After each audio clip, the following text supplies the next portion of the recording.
Hi guys, so for today's vlog, maaga kaming gumising. So pupunta kami ng Subic. So from Manila to Subic. So ayan, tingnan nyo naman guys, kitang-kita yung arayat dito.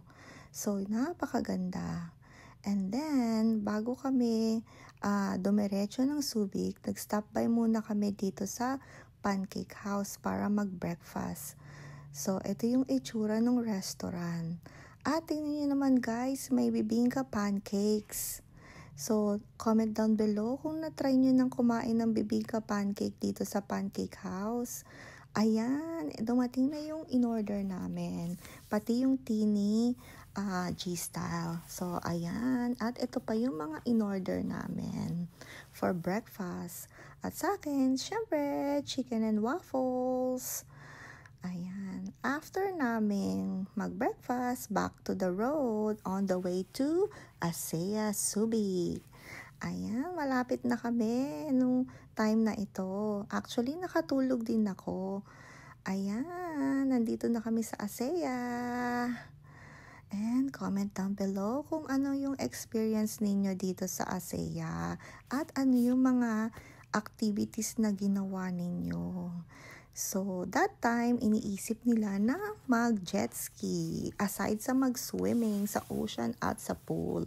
Ayan, check-in time. Ayan si Kuya Jiro. At ito naman yung mga suitcase ni Kuya Chris. Nilagay nila on top ng e-bike. So, ayan, inaantay na lang namin. So, nag-decide na lang kaming maglakad. Pero yung mga bagahe namin, pinauna na namin sa aming mga rooms. Dahil masarap din naman talagang maglakad-lakad dito.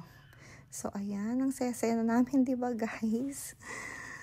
At ito yung room namin ni G-Style. Ayan. So, ocean view ang kinuha namin. Bali, ang tawag nila dito ata, Premium Sea View. Ayan. At ito naman yung itsura ng kanilang bathroom. Ayan. Kompleto. At ayan ako guys. Napakaganda. Ayan. At syempre, kakain na naman kami. At tingnan nyo naman yung setup nila dito. Holiday na holiday. So, ayan guys. Tingnan ninyo. So, ayan.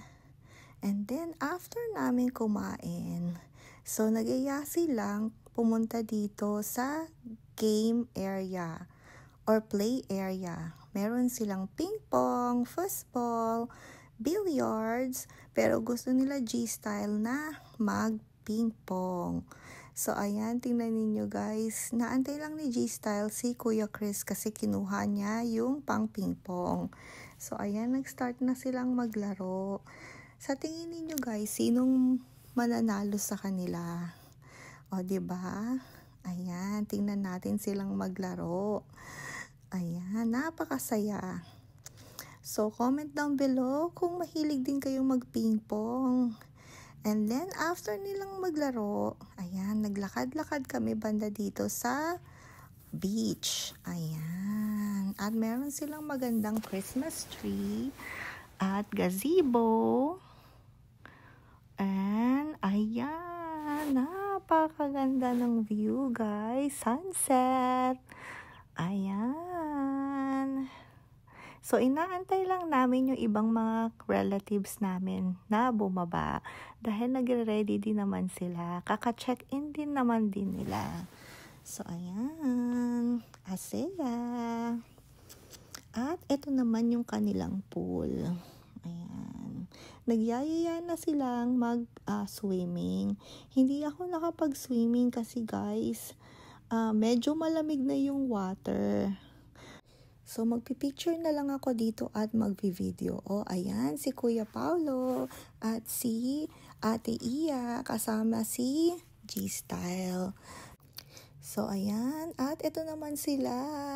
Si Ate Nora, si Kuya Rogie, at si Kumare, at ayun si Kuya Boyet, and si G-Style. Ayan, o diba, ang saya-saya nila, nagsiswimming. Ayan. Ayan.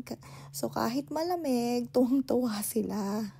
So, ayan. Tingnan nyo naman. At ang ganda pa rin dito sa ASEA. So, after nilang mag-swimming, nagpa-reserve ng sa restaurant si Ate Nora for our dinner. Mga 7:30 yun, guys. So, ayan. At ang mga bagets at si Kuya Boyet.